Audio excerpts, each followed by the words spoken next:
So, ito na nga guys. Kumusta ang lahat? Mag-unboxing tayo ng aking nabili nung Sunday. Nakabila ko ng pabango. Ayan. Barberry.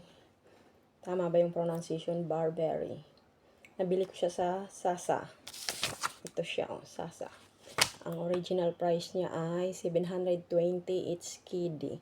Naka-sale siya 188 na lang. So, ayan. Buksan natin. Try natin kung mabango ba siya.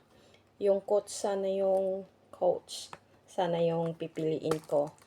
Mas mura ng konti yun, 178, 30 ml. Pero ito, 188, 50 ml.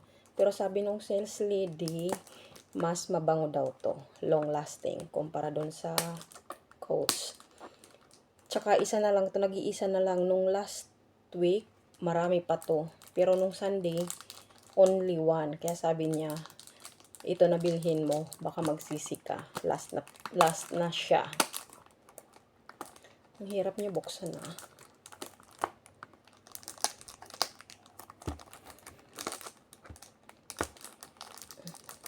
Ayaw siyang pabukas.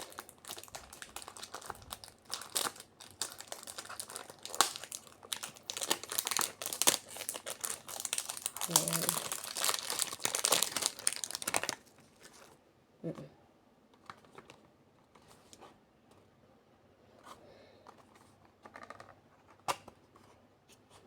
Tadan! Ayan. Ito siya. Same nung kahon. Ayan. Natatanggal din. Ay, hindi siya natatanggal. As in, nakadikit siya.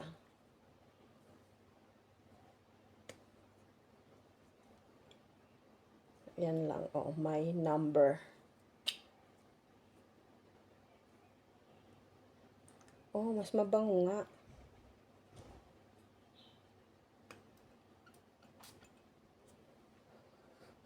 Mas mabango nga to kaysa sa coach. Yun nga lang yung ano niya, ganito siya, walang label. Wala, as in wala, oh. Walang pangalan. Walang nakalagay na pangalan dito sa bote niya. Pero yung coach, wala siyang tela, nakasulat talaga dyan yung pangalan niya. Pero ito wala, ganyan lang siya. Ang bango niya, mas mabango siya sa isa.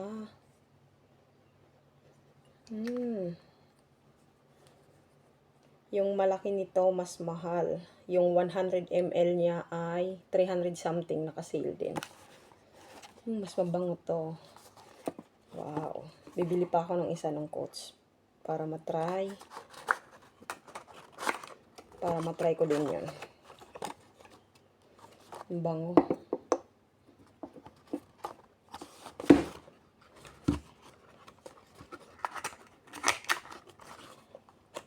Balik muna natin sa kahon. Tipirin natin at mahal. That's it on my vlog. Bye-bye!